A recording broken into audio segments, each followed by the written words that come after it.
BFM Business. Toute l'info éco et business à la mi-journée. 60 minutes business. Guillaume Paul.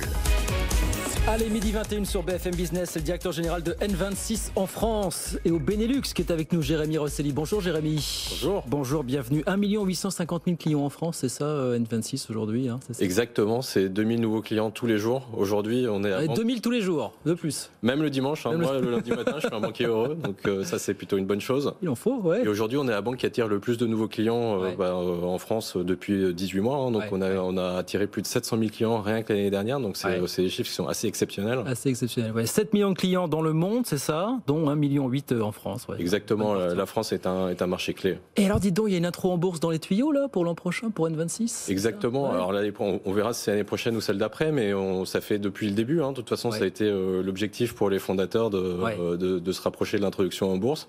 Et donc on a recruté notamment un directeur financier qui avait fait l'introduction en bourse de Zalando, et on continue à se structurer notamment pour avancer vers cette introduction en bourse. On va en bourse pour grossir en général quand on y va, mais pour N26, c'est quoi l'idée ? C'est de passer un cap, mais quel cap vous voulez passer vous ? C'est surtout un cap pour continuer à se financer, bien entendu. C'est-à-dire que vous avez forcément des événements de liquidité et ça vous permet d'avoir des actionnaires et des investisseurs qui ne sont pas nécessairement ce qu'on appelle des VC, mais qui sont peut-être des actionnaires plus traditionnels qui sont là pour le long terme. Même si aujourd'hui, déjà, les actionnaires qu'on a sont déjà des actionnaires de long terme. C'est ça. Valorisé à 3 milliards d'euros. J'ai vu ça, je ne vais pas vous faire commenter ce chiffre, parce que c'est une estimation. Valorisé 3 milliards d'euros. Susceptible donc d'entrer en bourse l'an prochain, en l'occurrence, N26, avec un sujet alors très franco-français, puisque on vous prête l'attention et vous-même vous dites, ça fait partie des choses auxquelles on réfléchit, de distribuer un livret A peut-être d'ici quelques mois ou pas. C'est ça l'idée ? C'est aller chatouiller un peu plus les grandes banques, c'est ça ? C'est effectivement dans les tuyaux. Aujourd'hui, on regarde l'épargne.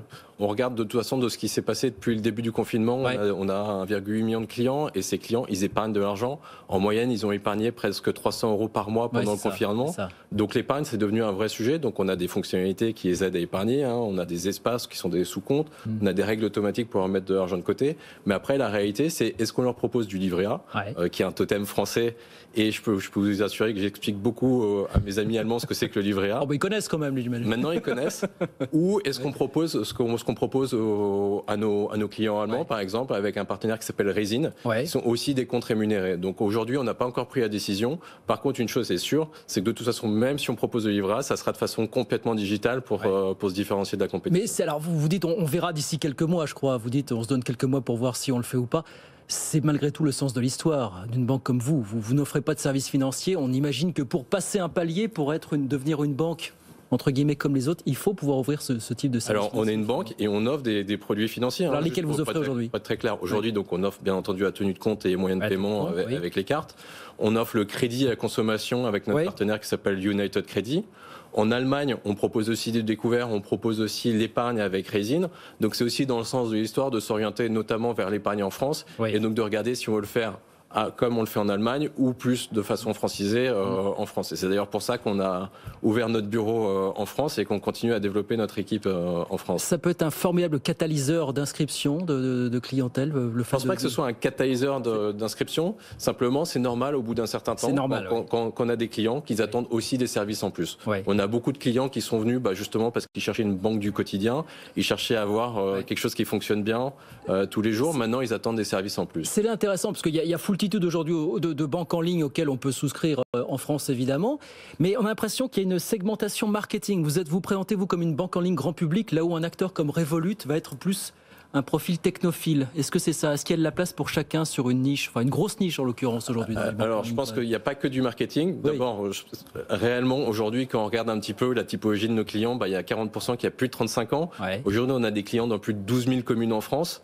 C'est des clients qui font des transactions de tous les jours, donc le shopping pour manger, un petit peu moins de transport pendant le Covid. Donc réellement, c'est pas une segmentation marketing. Après, est-ce qu'il y a de la place pour différents acteurs ? Oui, aujourd'hui, il y a 65 millions de Français, on a 1,8 million de clients, vous imaginez bien qu'il y a de la place pour nous et il y a de la place pour de différents acteurs. Je pense que le sujet, c'est plutôt pour les banques traditionnelles qui, eux, justement, n'arrivent pas à croître. On va en parler. Vous êtes rentable chez N26 aujourd'hui? N26, on est rentable en France. Vous êtes rentable en France. Donc ça, c'est quand même assez Mais pas au plan mondial. N26 en tant que tel n'est pas rentable au plan mondial aujourd'hui. Pas encore, pour différentes raisons, parce qu'on investit beaucoup, parce qu'on a aussi rentré dans différents marchés. Aux États-Unis, par exemple, on s'est lancé, ou on est en train de préparer notre lancement au Brésil. Donc il y a beaucoup d'investissements au jour d'aujourd'hui, mais ce qu'on voit assez rapidement, c'est qu'au bout d'un certain temps, les pays sont rentables. Oui. La France, on s'est lancé il y a 4 ans aujourd'hui et on est rentable. Vous entendez les critiques de celles et ceux qui disent finalement ces banques en ligne, pour certaines d'entre elles qui ont 5 ans, 10 ans, certaines ne sont pas rentables. Et les questions que ça peut soulever, voilà. Vous dites que c'est un travail de long terme, finalement, de rendre rentable une banque en ligne. Qu'est-ce qui fait qu'elles ne sont pas rentables aujourd'hui? Quasiment 10 ans pour certaines d'entre elles après leur naissance, finalement. Alors, il y a 2 choses. Je pense que, il y a une question d'échelle. Il y a une question de taille critique. Aujourd'hui, N26, on a 7 millions de clients dans le monde. On a presque 2 millions de clients en France. On a déjà atteint certains paliers en termes de taille critique. Après, il y a aussi autre chose, c'est aussi la qualité du service et les coûts d'acquisition. Nous, on est dans une structure qui est très transparente, où on a des coûts d'acquisition qui sont extrêmement faibles, parce que les clients, en fait, viennent grâce au bouche à oreille. Donc ça, c'est extrêmement clé. On n'a pas ces dépenses-là, en tout cas, elles sont très faibles chez N26. Et à côté de ça, on a des coûts de structure qui sont extrêmement faibles. Aujourd'hui, on a 1500 employés pour 7 millions de clients. Il n'y a absolument aucune banque en ligne, ni même banque traditionnelle, bien entendu, qui a ces ratios-là. Mais ça ne pose pas de question sur le modèle en tant que tel, pour vous, le fait que certaines banques néobanques ne soient pas rentables aujourd'hui encore. Ah mais le modèle, il est pour les banques en ligne aujourd'hui, parce qu'aujourd'hui, les banques en ligne, elles appartiennent toutes à des banques traditionnelles. Elles n'ont jamais voulu cannibaliser leurs propres services. Nous, on est complètement indépendants et c'est pour ça qu'on a notre propre licence bancaire. On n'a aucun problème à les attaquer sur leur propre terrain. Il nous reste une grosse minute. Je voudrais qu'on parle un petit peu de ce scandale de l'IBAN. Voilà, la discrimination à l'IBAN, qui a fait s'associer plusieurs banques en ligne aujourd'hui. Quel est le problème aujourd'hui, en fait, alors, Jérémy? Pour simplifier, l'IBAN, c'est un petit peu votre numéro de compte. Bien en sûr, France, ça commence par FR, ça a une certaine longueur. En Allemagne, ça commence par DE. Et la réalité, c'est que dans beaucoup de pays européens, vous ne pouvez pas utiliser une banque étrangère. C'est ça. Parce que ça ne fait pas la même longueur ou parce que certaines banques en profitent justement pour limiter la compétition. Et ça, c'est à la fois dommageable pour les clients, parce qu'en fait, les clients ne peuvent pas nécessairement utiliser entièrement des services comme les nôtres, mais d'autres, et c'est dans tous les pays européens. C'est dommageable pour l'innovation, parce que du coup, vous n'avez pas nécessairement de compétition entre les différents services. Et moi, après, en tant qu'Européen convaincu, il y a une vraie problématique en Europe de ne pas créer des géants qui sont capables de s'exporter. C'est ça, Moi, ce que je veux, c'est non seulement forcément que N26 devienne un géant en Europe, mais de la même façon, j'aimerais que Doctolib devienne aussi un géant en Europe pour s'attaquer aux États-Unis. Parce qu'aujourd'hui, on a les GAFA d'un côté, on a les Batix de l'autre, et aujourd'hui, on n'est pas capable de créer des géants européens. Bon, là, c'est l'un de vos sujets du moment, effectivement, cette discrimination à l'IBAN. En attendant d'en savoir un peu plus sur le livret A, non, d'ici combien de temps vous prenez la décision là, on va se donner d'ici l'été, je pense. D'ici l'été, donc ça va arriver très vite, ce qui va peut-être permettre encore à N26 de grossir en France. C'est combien de collaborateurs aujourd'hui en France, N26? Aujourd'hui, c'est à peu près 200 personnes dédiées à la France. Et aujourd'hui, on a 10 personnes en France, en télétravail, bien entendu. Mais on est assez fiers aussi d'avoir maintenant une équipe très senior à Paris. Et vous allez la faire grossir, cette équipe, non? Si vous décrochez le livret A, voilà, peut-être, ou je ne sais pas. Alors, on essaie d'être très pragmatique aussi. Je pense que ça aussi, c'est une approche beaucoup plus tech ou start-up, de se dire, on embauche quand on en a besoin, pas de se fixer un objectif. Moi, quand je suis arrivé, j'étais tout seul. Aujourd'hui, on a 10 personnes en France et on en est 1500, donc vraiment, c'est plutôt pragmatique. Eh ben, on vous le souhaite. Et puis, on attend de connaître cette décision sur le livret A, oui, qui va sans doute effectivement bouleverser un petit peu la donne. Viendra nous en parler, évidemment. Merci beaucoup, Jérémy. Merci d'être venu nous voir. Jérémy Rosselli, le directeur général de N26 pour la France.